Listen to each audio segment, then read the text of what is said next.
everyone, and welcome to this conversation presented by White House Custom Color. I'm Jed Taufer. Thanks for listening. You know, my wife Vicki and I have owned and operated our photography studio, V Gallery, for 20 years now.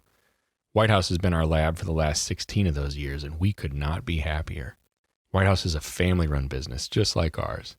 If you haven't already, check them out at WHCC.com. And if you want to drop me a line, feel free to email me at jed@WHCC.com. Business and entrepreneurship has always interested me. I think part of it is because I grew up being supported by a family-owned business. Another part is that my wife and I started one ourselves, and then I think a big piece is that I associate such a thrill with the excitement and risk and challenge of owning and running your own business. And when family is involved, those pieces are heightened all the more. We've always said that the challenges are that much harder and the victories are that much sweeter.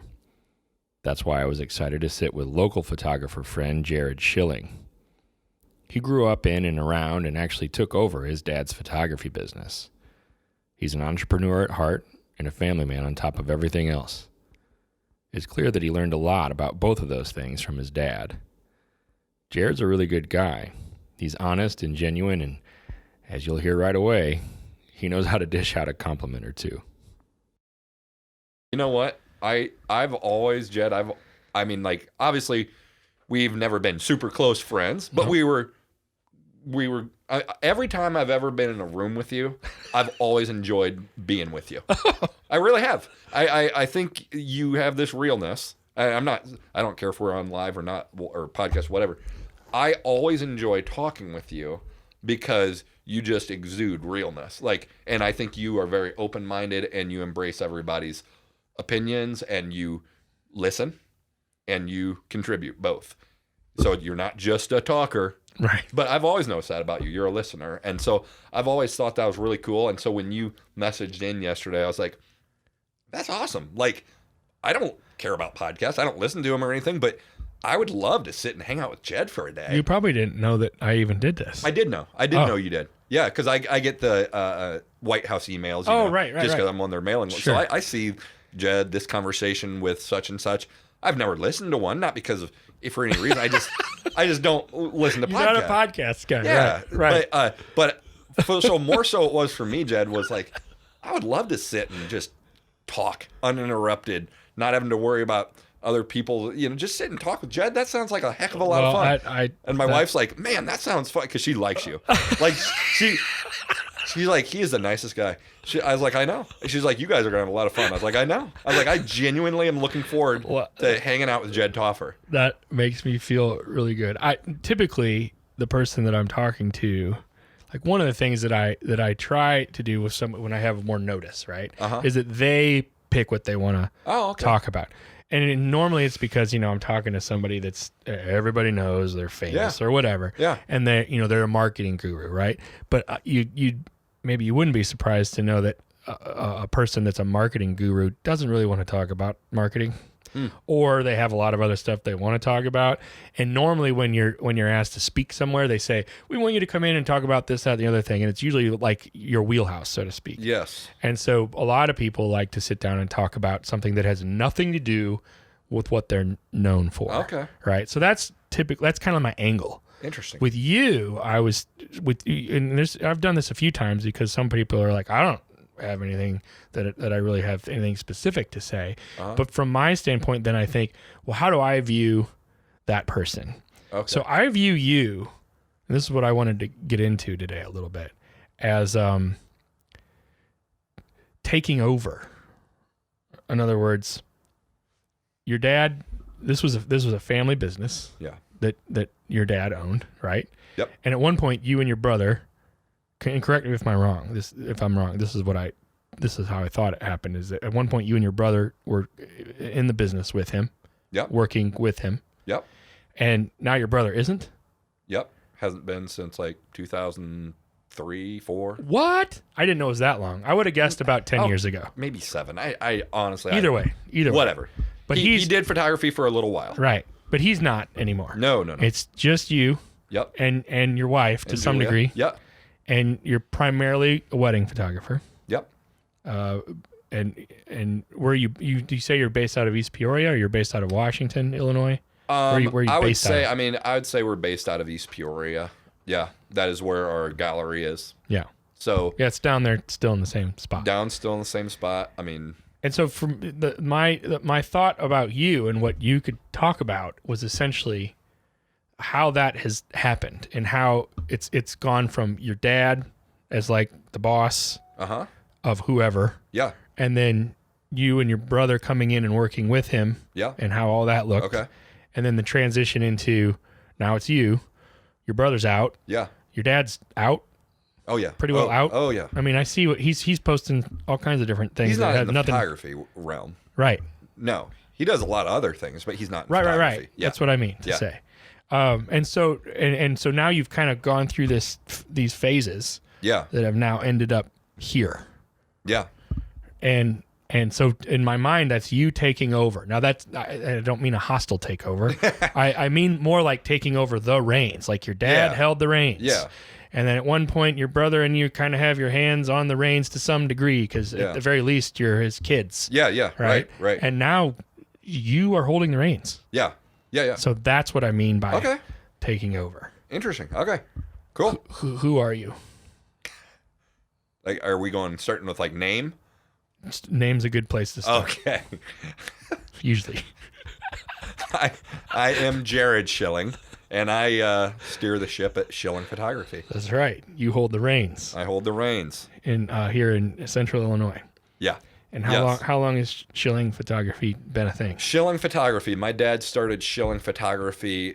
I always default to 40 years ago, but that's probably the answer he gave me about 40 years ago. So it might be 80 by now. I do the same thing. No, honestly, Yeah. between 40 and 50 years. I don't know Right. exactly when he would say, well, he would have a date, but when he quit CAT and pursued this. But I don't know that date off the top of my head, Yeah. but it's over 40 years running now. Mm-hmm. Yeah. And you came on when?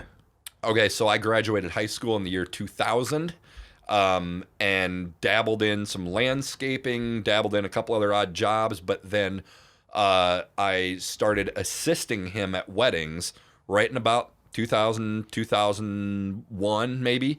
I started going with him and second shooting at weddings with him. Was that by default? It was a choice. I had a choice. I never felt that I didn't have a choice. Right, but I mean, were you doing that to just kind of help out dad and make some money, or was it closer to, Yeah, not that it has to be either one of these, or was it closer to, oh, I really like this photography thing? Well, I didn't know if I liked it until I tried it, right? So Okay. that was what it was. It was, hey, come along with me. And I thought it was cool. You got to understand, I grew up when I was 7 years old, I was making photo buttons for. I mean, we've been in the photography business all our lives, my brother and I. Right. We saw it from sports leagues. We were putting together memory mates when we were still wearing diapers. You know what I mean? So this is all I've known is he's always had the business in house. He's always had his office in house. Always worked out of the home. Yeah. So this is all my brother and I had known of, what business looks like. So yeah, I'd say a little bit was default, was like, of course I'm going to try it out, and you got to understand my dad and I are super duper close. So we're like best friends, always have been. So that was also like, and he felt like, give this a try, you have the same blood as I do. Like this might hit a nerve, and that's exactly what it did. So I went and started job shadowing him at weddings. Second shooting. I mean, he put a camera in my hand from day one. It wasn't like, you're just going to watch me and watch what I do, take notes. No, it was like, you're on the job. Film camera. Film. This was 35 millimeter Canon Elan 7. And it's just a different investment, like, for these days, right? Yes, absolutely. I feel like, now I don't know how this is going to come across. I feel like these days it would be less of a big deal to give your young kid a camera and say, yes, get whatever you can get. Yeah. Because back then there was a tangible, like a physical investment that because every time you took a photo, that's money. 50 cents. Bam, bam, bam, 50 bam, cents bam, every right? click. Yeah. Right? Yeah. And so it just seems a little bit different to me. I'll tell you, back then than it is now. And this could go so many directions, Jed, but I do believe the value of photography has diminished over the years. Now, that could go 800 different directions. Maybe that's not where we go. Do you mean but the objective value or the perception of the value? the of perceived value, not the objective value. Absolutely. There's value. Oh my gosh. But the perceived value. Okay. I wanted to You clarify. cleared the air on that. No, my gosh. If I didn't believe there was value in it, then I would be out of a job. But no, I believe the value of it, but the perceived value of what it takes to create an image and really be in the moment. I believe that whole perception is it just. And you remember when it was different because you were actually sure I do. shooting. Well, the thing is, it's not even that I have to remember. I still believe that. I still believe it right now. So, right, but but perceived back then, the perception was different then there than was, it is like now. you said, there was a physical, tangible, hardline cost to every time you push that shutter button down. Right. So what did that mean? That means I better know my stuff before I click this shutter. Right. I better have an idea of what aperture is, what lighting looks like, what bad light is, what good light is. Right. My gosh, I mean, what is depth of field? I couldn't just learn on the fly necessarily, even though I did, but there was definitely like, before you click that image, make sure it's going to be good. It did not behoove you to spray and pray. right. And especially since it was your dad. That was footing the bill. Yes, but let me be very clear on this: is he was 100% click the camera. I mean, you're not here to stand and watch. You are here to do. He wanted you to. He has shoot, always been a doer, not when he brought us into that environment, he'd already given us the X's and O's. Right. But there's only so much you can learn sitting in a room taking notes or watching video. It's like, now let's go do it. And so he never held that over our head. Like, okay, matter of fact, the coolest thing, Jed, that I remember was when I started shooting. So I'd go to weddings with him, second shoot, just get side stuff, help him out in any way, carry a briefcase here and there, whatever it was. And then what was really cool back then, there was such a thing called reprint orders. You don't see that much anymore because everybody gets the rights to their images, you know? So back then they didn't have the rights to their images. Right. Another thing that, in my opinion, has devalued the whole craft. But anyway, so back then we kept all the negatives. Right. They had to purchase, if they wanted a canvas image, if they wanted a 8x10, a 4x6, okay, that has to be purchased through the person that took your photos. Right. That's not longer the case anymore, but it was back then. What was cool, though, is he said, Jarod, you're going to get paid for every time they buy one of your images. Oh, the incentive. Talk about a cool... That's a carrot. Talk about an incentive. Right. All of a sudden, he now put some incentive. Right. Oh, man. Residual sales. And that's why I tell you, money has always been a motivator for me. Right. Still is to this day. Right. And I don't think that's a bad thing. Matter of fact, I want to instill it in my kids.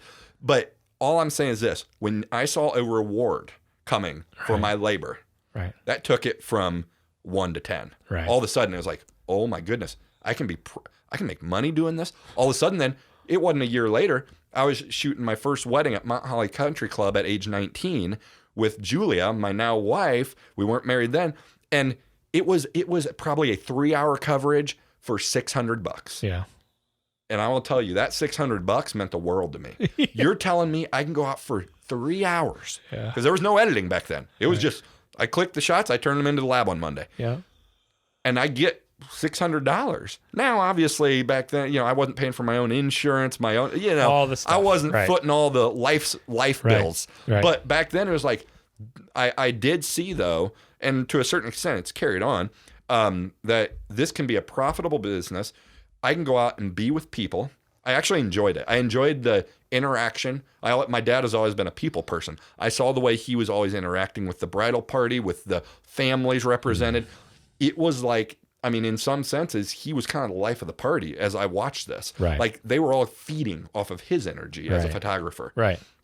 So I was like, and I loved it. Like, that fed me. Well, you're like that too. I am. So you and your dad are similar in that way. People give me energy. They don't drain me. Right. My wife, the complete opposite. People drain her. Yeah. So I feed off of energy, and give energy off the interaction. It's just, once that wheel starts spinning, win-win.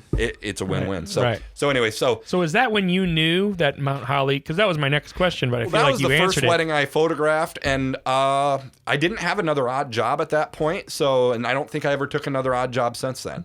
So I don't know if I knew, and I don't know if there was ever a defined. My dad never went to college. I was never forced to. And I don't know how this podcast, because there's no like climatic point where it's like, then he handed off the reins. My dad, the way he doesn't do anything conventional. Nothing is done conventionally how you would see textbook done. He's always just been kind of a rebel in a sense, and just a grinder, man. He just grinds, and he just does what it takes in the moment. It's not like he plans a whole ton. He does, but he's got an unorthodox way of doing life and business, and it works. Is that one of the reasons he's your best friend? Yeah, but that goes beyond. I mean, he's always taken the time to be my best friend. So that to me is the biggest thing. I mean, he never missed a basketball game. He never missed anything we were involved in. I mean, he was right there in the thick of it, cheering. I mean, like, he was never absent. He was never distant. He involved us in his business. I mean, like I said, I was putting memory mates together at probably, honestly, 6-7 years old. I was sliding. We were always in the action, and we always got compensated. It was never. He was never a dictator. He's never, you're going to do this for me, because that would have turned me off. It was like, hey, you worked, you get paid. And I was like, this is awesome. I never had chores. I never had an allowance growing up. What we did, we worked. We if you want to get some money, you work for it, and then you will get paid. Right. That's the way it always was. Right. When we started shooting weddings, he could have had every right to say, you're shooting weddings for me, not for yourself. Right. You will get a cut of this. You will get paid. Never worked that way. You did the wedding, you get all the money. Is that right? So even when you were doing that, never was any different.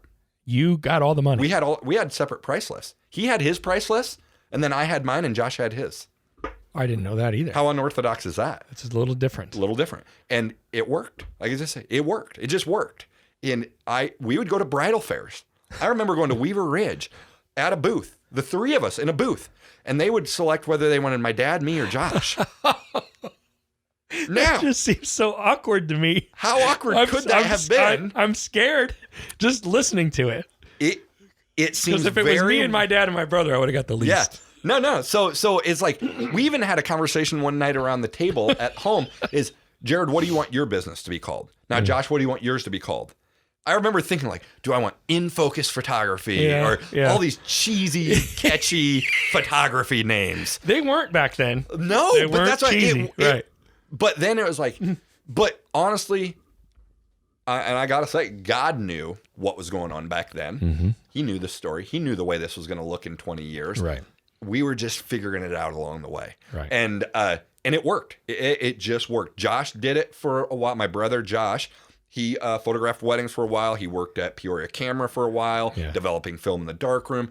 He was extremely methodical with the way he photographed weddings. Yeah. He was a method man. He had a routine. He would show up hours early to a wedding to make sure everything was, and he was good because he was so well thought out and so disciplined. Right. He was a disciplined guy. Right. And you do this, you do that, Right. And I was a little more fly by the seat. I was somewhere between Josh and my dad as far as. So is your dad like real far right brain? Josh is real far left by brain. The seat of your pants. And you're kind of in between. And I'm in between. I like to know order. I like to have an order, but it's my order, like the way I do it. And but it makes sense to me. And it's orderly in my mind. It may not look super orderly in your mind or someone else's, but I know how it's going.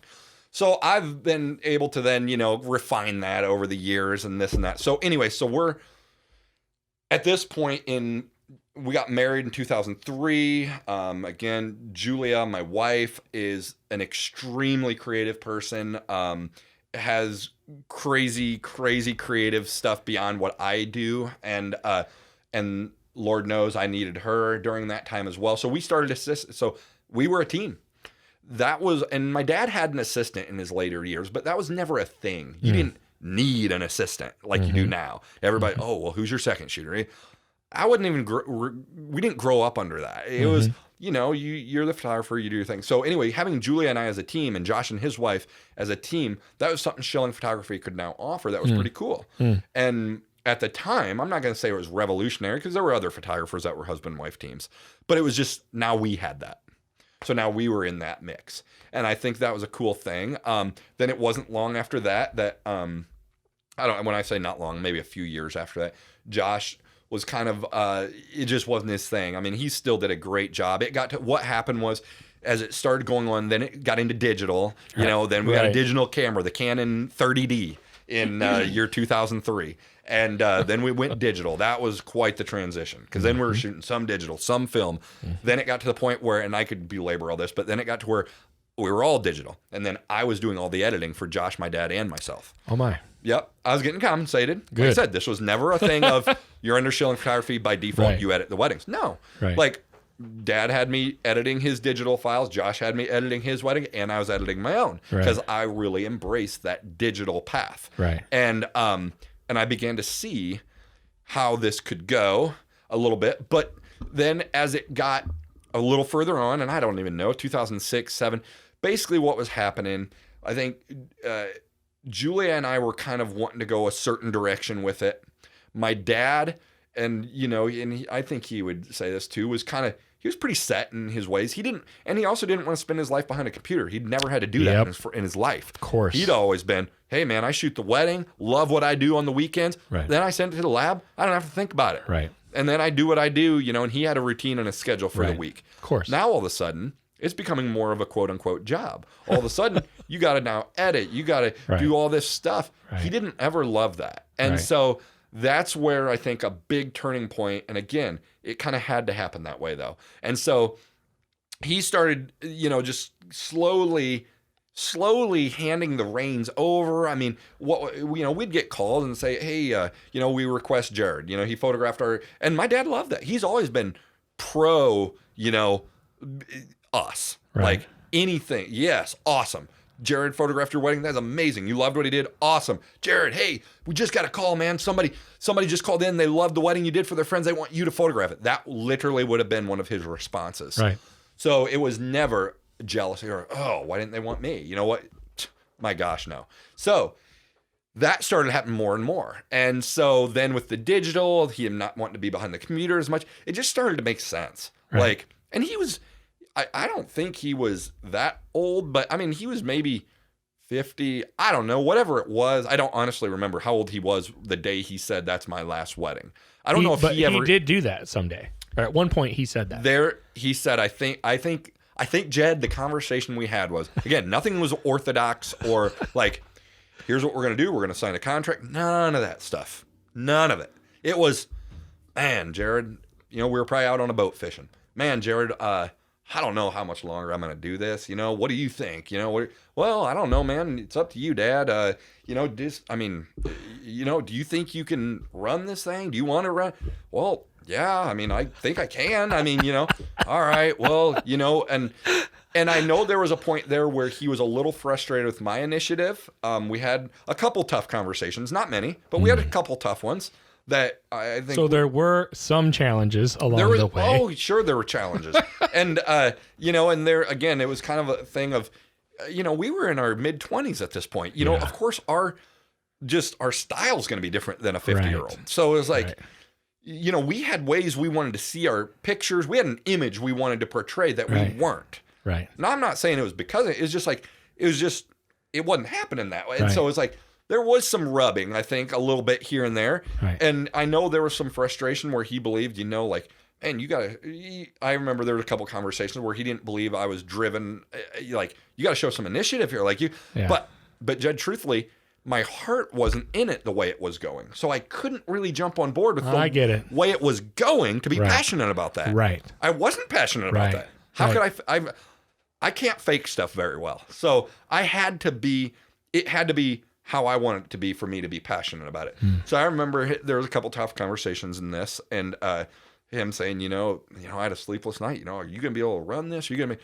And I said, yeah, I think so. And so first thing we did. So he said, then, okay, I'm going to be done. I think this was like 2008. That was my final year doing weddings. My dad said, okay, so what's that mean? Well, every call we get from there, I'm just going to field it to you. Right. Okay, let's do it. And I was like, excited, but a little nervous probably, but excited. And and the two of us had purchased our downtown building. We had split the cost of our downtown studio space. We'd paid for renovations. We all just split it 50-50. Well, then we took the first thing we did, like essentially first day we had the reins, quote unquote, we remodeled the gallery. It was, okay, we're putting hardwood floors instead of tile. We're painting everything. We're getting new furniture. We're starting from scratch. We held an open house. And your dad was hands off. It was tough for him to be hands off for that first, I don't know how many months, but but I think it was good for both of us, for him to see me kind of spreading my wings. But this is his baby, man. This is all he's Well, that's had. why I'm asking. So yeah, I think it was tough for a while, but he was hands off. Yeah. He let us do what we wanted to do. It says a lot about him to me, knowing that it was tough for him. It had to be tough for him. And yet he still chose to hand those reins over in that way and let you do your thing. And let me be real clear on this. There was never a buyout. Uh-huh. There was never a contract sign. Uh-huh. There was never even a handshake. It was, I believe that day was a culmination of 20 some years of being best friends. Yeah. It was understood. It was like, you good, Jarod? You going to do it? Yeah, I'm going to do it, Dad. Okay. Then it's yours. That to me is where he contradicted. He could have sold this business, made a lot of money. Yeah. You want to, it will get me to tears if I think about it long enough, because it's like, what an ultimate sacrifice. What a labor of love. Right. All these years, and all of a sudden I'm just the beneficiary of it now. Right. Wow. Now, we have put in our work, we've put in our 2 cents, and I've had to convince myself that we have, because for a while there, I lived under that shadow of, he built this, he did all the work. Oh, who am I? I'm just carrying on what he did. I've gotten to the point now where I can accept the fact that I've done some work too. Right. And that I've put in my time. Right. But it was hard for a while. But anyway, so that's how the transition went. It was simply, there was some hard conversation. There was a little bit of this and that. Was it his baby? Absolutely. I'm sure it was really hard for him, but we didn't have a lot of conversations that you probably think we would have had. We didn't even have those. I didn't ask him, Dad, did you ever cry during that transition? Did you ever get emotional about, you're not going to be doing this anymore? This is your identity. Like, up to this point, this has been a big part of who you are. Right. Like, you started it from scratch, ground up. Right. Like, we never had some of those tough conversations. I think we avoided some of them, to be honest. I think neither of us really wanted to go there to some extent. Yeah. Maybe because we're dudes. Maybe because we didn't. I don't know. Because we're super close. It's not like you don't have deep conversations, but you avoided some of those. We did, and to some degree, and maybe for the better. Who knows? Especially in the thick of it, right? Yeah. Like, if there's anything that I've learned over the last 25 years in particular, it's that it's not always wise to fall that far down the rabbit hole. Yeah. Because I like getting deep and I like going there, so to speak, right? Yeah. But I have learned that, and my wife's the opposite of that. She likes to stay on the surface. It doesn't mean she's not capable of it, but she prefers the non-confrontational, let's stay on the surface. If you don't have something nice to say about somebody, you don't say it. Yep, and I used to think that's me. Well, and I used to think that was that just means you don't want to talk about things that are real, and that's not true at all. Mm-hmm. There are actually strengths and weaknesses I've discovered to both of those things, and I feel like sometimes when you're in the thick of it, especially like you were for a while with your dad, to quote unquote avoid that, and avoid has this negative connotation, right? Right. But to avoid that during those times in particular might have been a fantastic idea for you guys. In this situation, I believe it was wisdom. Mm-hmm. And whether it was unintentional wisdom or intentional, I don't know. Right. I honestly don't know. Right. But and again, I'll go back to the Lord's hand in all of this. He knew the end from he knew the conversations we needed to have and not needed to have. There's no reason to bring in undue hurt or say words that maybe are going to have years of effect if they're not needed. And and my dad, he didn't need to be heard. He never, again, we're going back to 20 plus years of being best friends here. A man that gave me his kidney in 2003 that literally saved my life. You know, we're literally joined like at the body level. He literally gave you his kidney. I had a kidney transplant in 2004, in February of 2004, and he was he wouldn't let anyone even come close to giving me. It was going to be him or no one. And so that's incredible. I didn't know that. That's like one of those things that you not use. a lot of, it's nothing we go around and preach. But you say it's a saying. I'd give him my kidney. No, it's real. Or, No, like it's when real. you said that at first, I was like, yeah, you guys really are tight. But you mean he literally gave you He literally kidney. gave me his kidney. Oh. I have 3 kidneys in my body, 2 which don't work, 1 that's working and has functioned, and that was in 2004, and I get lab tests done every 3 months, and I have had a perfect report ever since then, and everything's going very well. So yeah, so when I say we're best friends, it's like he literally gave his life for me. So like that's why I think it can work for us this way. I'm not saying it's going to work for everyone, Right. But it worked for us, Right. Because the trust that was already there, the years of trust, years of friendship, years of sacrifice, honestly. And so, and it went both ways. When I look, like I was a kid, I didn't get in trouble at home. Why? Because I respected my parents. I wasn't going to do anything dumb to dishonor them. Like, I respected them a lot. And, like, I may have had a couple instances, but, like, the stuff you hear nowadays, I can't imagine saying stuff to my parents that I hear kids have said to their parents. Like I love, like, my gosh, these are, like, my best friends. Like, of course, no, I would not do that. Like, that's how we were raised. We were very tight-knit. So, again, when we get to the culmination of all this in 2008, when the reins were quote unquote handed off, this was years of building into this. Right. Yes. So when it came time, sure, there was a little bit of hard stuff here and there, but it was pretty darn smooth. How much effort do you put into not taking for granted the relationship you have with your dad in particular? Yeah, no, he knows very well the honor and respect I have for him.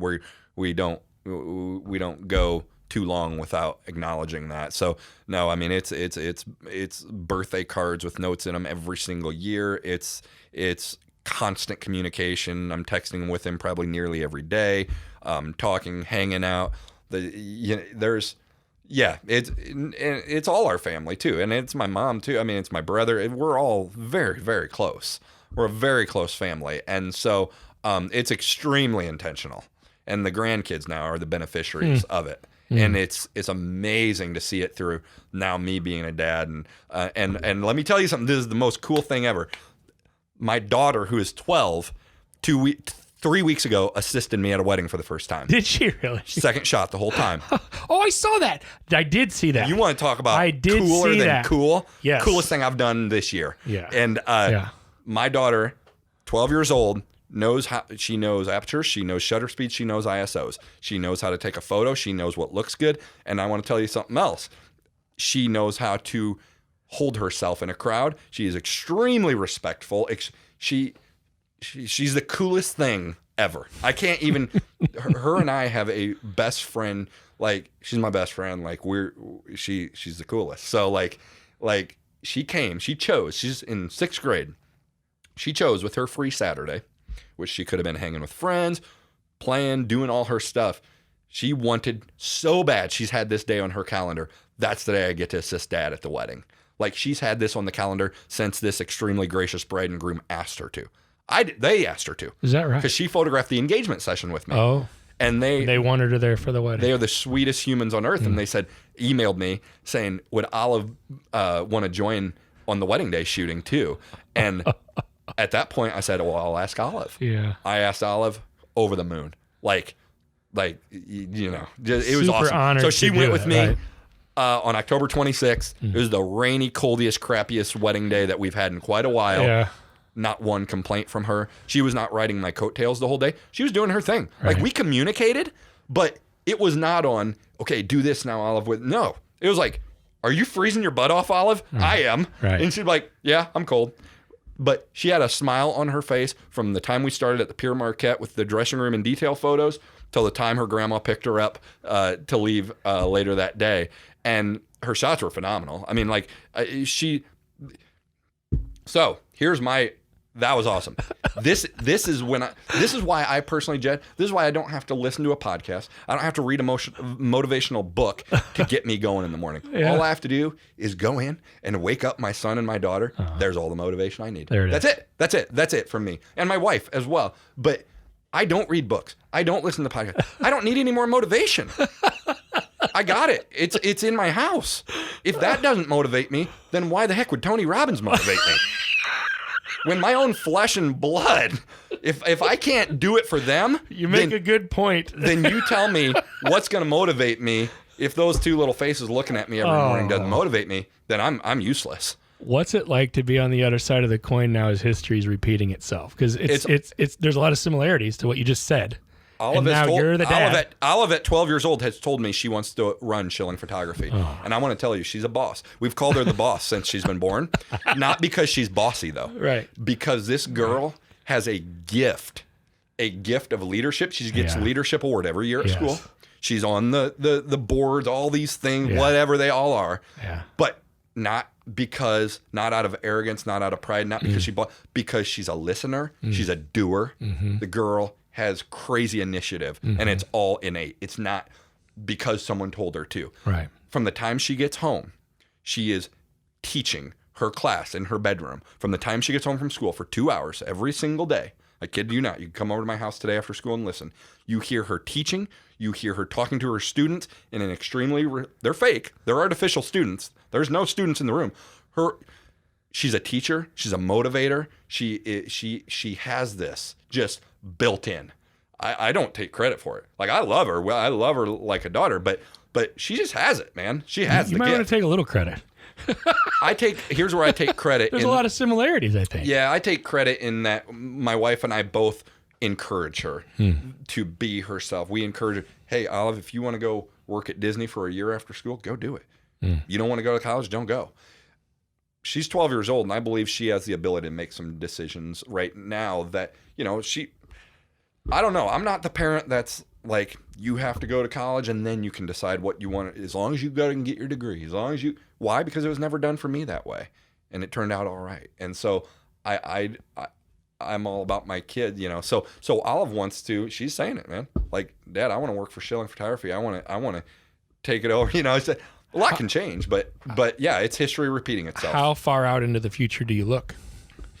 Do you allow yourself to even look? I've always battled dread and anxiety. So that's what I struggle with, dread and anxiety. So when I look at the future, I sometimes get freaked out. And so I live in the moment, and how do I plan for the future is just doing the best I can do right now. That's what I can do right now, is how can I be the best as much as I know, as far as raising my kids, running this business, being a good husband, whatever it is do the best you can right now with what you're given. And I just believe the future will then kind of, each day it'll just unfold. I mean, 10 years ago, I didn't know this would look like what it is today. Right. And I'm sorry, I probably missed so much stuff, but even after, when we were handed the reins, we redid the gallery. Another thing we did, we noticed that the business started really picking up. And because we understand, we were given the reins right after the recession. Like, we just went through really bad year. Right. As low as we've ever done wedding. I think we did 22 weddings maybe. Right. That year that we were handed the reins, quote unquote. Right. Like, oh, great. Yeah. Like, what do we do? But I don't think it was all because of the recession. I think, we needed to change. We needed to evolve with the industry. Right. And so the year then after, we went from 22 weddings to, I believe, 42 the following year. Oh, wow. It was quite an increase. And then what happened was, then our demand started becoming more. So for the first time ever, we hired outside of the Schilling bloodline. So Julie and I talked, and it was, it was all based on a dream I had, and what the future was going to look like. And it was, we were going to have teams, and we were going to involve more women in Schilling Photography. So we brought on someone for the first time ever outside of the family to photograph weddings for Schilling Photography in 2010. And that went really well. And so all of a sudden now Schilling Photography had 2 teams. Okay. Then it evolved to 3. Okay. That went pretty well, pretty smooth. So I believe it was the next year or the year after we brought on someone. Now we have 3 teams. Now we can take on 3 weddings on any given Saturday. See, I like business too. It's not, I know photography gets to be so boutique-y of, I would never, we got to stick to our brand and to me, it's a cop-out. It's a cop-out, I don't know. Maybe some people don't want to go down that road, so I guess it's not a cop-out. Maybe it's just not what they're built for. But in me, it was like, okay, how can we capitalize on this? Right. We've got a market now. Now, to me, it's like, we got to do the best with what we're given, and we can do more. So then we had, at one point, Jed, we were up to 4 teams, I believe, in 2011 or 12 or 13 or something in there. I don't honestly. So at one point, we had 4 teams. And we did 4 wedding Saturdays. It didn't happen often. It wasn't every Saturday. Oh my gosh, you guys! It wasn't every Saturday. But those hot dates in the Junes or Septembers or Octobers, there was a lot of 4 wedding Saturdays. Yeah. And I was the one at that point editing all of those weddings. Oh, you did all of that? All the editing. Oh. And then buddy. I know. Then we enabled one of our teams to start editing her weddings. Yeah. So she started doing that. So that helped out a lot. Yeah. Then we went back to 3 teams, and then it kind of just ebbed and flowed. My wife, she's always photographed weddings here and there. So then she was shooting some, and now here we are in 2019. And I think Julia, my wife, photographed 10 weddings this year as the lead shooter with her assistant, and and then I photographed probably 30. 35, something like that. And then we had our third team photograph another 5 to 7 weddings. So, but she handed in her 1-year notice, because you kind of got to do that in photography when you're booking weddings. Yeah. She did hand in her 1-year notice. So so now we are, and I'm currently training someone else. So Schilling Photography is kind of in a transition point as we speak today. Right. My wife doesn't necessarily want to shoot weddings anymore. She's found an extreme passion as a Disney travel specialist. She's found her outlet, and that's all she needs as far as work. And it's a full-time job. And I watch her. I mean, it's from the time she wakes up. Matter of fact, I was awoken this morning at 4 a.m. because she was making fast passes for some clients. So she was making fast passes. She does it all. She is so service oriented in a time where I believe the service industry is lacking. Yeah. And it's so tough to see sometimes. She is the epitome of service. And so anyway, so she started working as a Disney travel specialist this year, and has had a lot of success with that, but more importantly has found her calling in life. She's found what she was designed to do. And so she's running that in that direction. Olive, our daughter, is a Disney fanatic and a photography fanatic, so she's getting both. Right. So I think at one point, if I'm being honest, I don't know, she's only 12, but she might be doing the whole Disney travel planning. She might be running events. She might be photographing weddings. I think the sky's the limit for her. I think right now there is a groundwork being laid that only the Lord knows that our kids will one day have the opportunity to walk into, just as I was given. And I believe that there's going to be that opportunity. So, but yeah, Schilling Photography is in transition right now. We're still doing what we do, still doing weddings. Gosh, I shot more seniors this year than I've shot probably in the last 5 years. So, don't know totally why. I don't market it. I mean, I post some stuff. I'm not conventional either. Right. I'm not. I don't love social media. I do it because I have to, because I think it's wise. I think if you're running a photography business, you need to be active on social media. Right. But do I love it? No. Right. I don't get involved in the politics of photography. I don't do the trade shows. I don't do the speaking gigs. None of that interests me. I that just doesn't sound fun to me. Right. I like to kind of go by the beat of my own drum. I love photographing weddings. I love seeing people happy. I love knowing that I had a part to play in the biggest day of someone's life. Right. I think that gives me a lot of energy. Right. But outside of that, I would just assume rather be on a lake fishing, and that's not even a joke. That's true. I believe that's right. And Jed, you know that we've had this. Matter of fact, you came across that guy, gave me all the Zoom bait tackle. That's right. I wore that Zoom hat for many years. So I'm pretty true to myself. If the industry demands it, like if I see that, okay, clients need to be getting their image rights, or else you're probably not going to book a wedding. Okay, I'll evolve. I'm not that stubborn. Like I got to put food on the table. So So I will evolve with it, but I guess I don't get caught up in I don't like drama. And so I see a lot of that going on around, and it's always been. It's nothing new. Right. It's not some epiphany here, but it's always been swirling around us, but I don't think we've ever been a part of it. Right. And you have no interest in jumping into the fray, so to speak. Right. We will definitely work for anyone and help anyone out, but I think there's a certain client that we attract. Yeah. And it's a more it's kind of a laid back approach to it all, but that does not mean in any way, shape, or form not taking it seriously. Right. Because I take my occupation so seriously that I will lose sleep at night if I didn't get back with someone via email that day. We are a service first company. Yeah. Like I'll say, Jed, the number one response I get on emails, as far as complimentary, is the response time, the speed of response. Right. Oh my gosh, thank you so much for your quick response. Right. Oh my gosh, thank you for your reply. I haven't heard back from this other photographer. Right. Like, I believe in service. It's business 101 to me. Right. That's how my dad always was. Yeah. And this day and age, I think it almost gets lost in the shuffle, is the 101s of It's more important than ever, I think, because it's not as common as it's more rare than ever. I think it's more important than ever. You want to know how to differentiate yourself in the photography industry? Right. Be a good person. Yeah. Don't Yes. Don't look for what the trendiest editing way is. Don't look for what how can I make more? Everybody now is an educator. Right. Everybody's in education. I love it. I think it's cool. I think to be honest, would be a fantastic person in the education of photography. I've been in it since I've been 5 years old. Right. I could tell you that stuff till I'm blue in the face.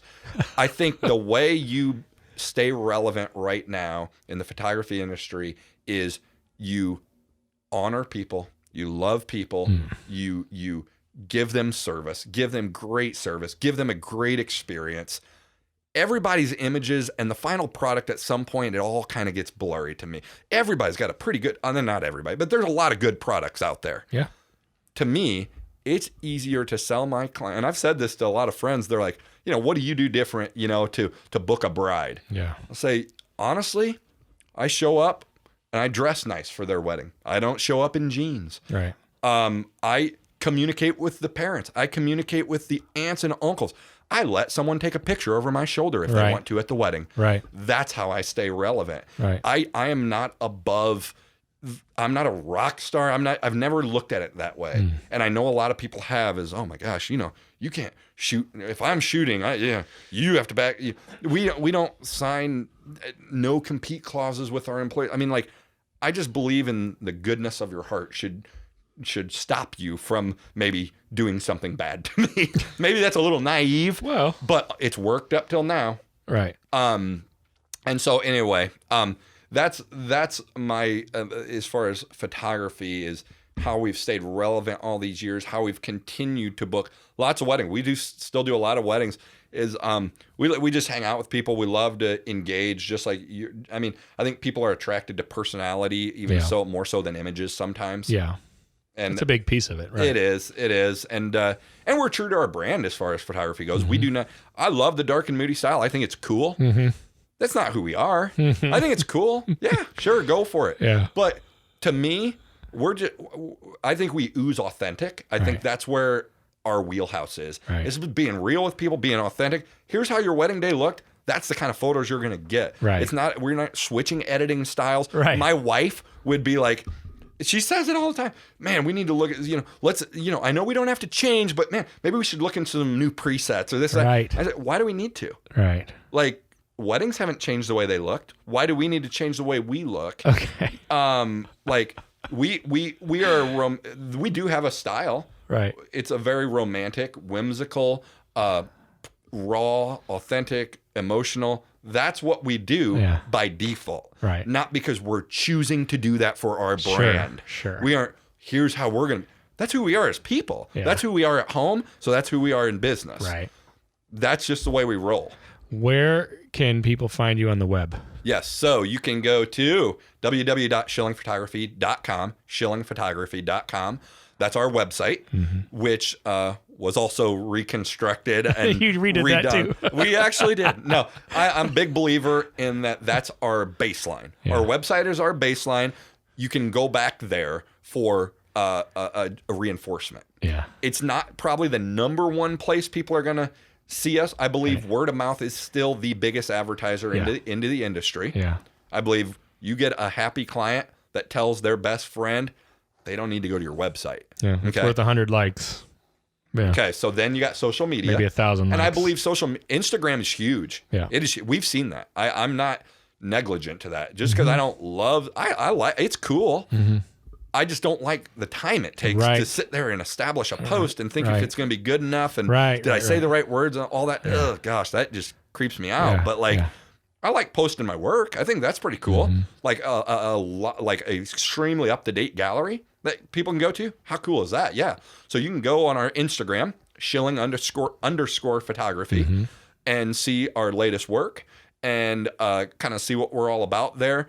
On our website, you can definitely navigate, find our About Us, and we put a lot of heart and soul into our website, and we pour ourselves out into everything we do. So you're going to get a pretty good feel of who we are when you read about us on our website, and then you can just go then to all the different outlets to confirm that. Right. And then, but again, that word of mouth. Nothing like that. There's nothing like it. It never goes out of date. Yeah. I mean, you get a happy client that's had a good experience. That, man, it'll come back to feed you again and again. It's the best there is by far. Buddy, thanks for doing this. Yeah, absolutely. It was fun. You did it on short notice too. You did it really fast. Yeah. That means a lot. It was pretty fly by the seat of your pants. Well, I don't know how this went. that's a If I'm theme. being completely honest with you right now, I don't even know if anything I said is going to land. I honestly don't know. Well, I don't either. We'll find out. We will. Thanks, buddy. Yeah, man, no problem. It was fun. That was great. Was it? Okay.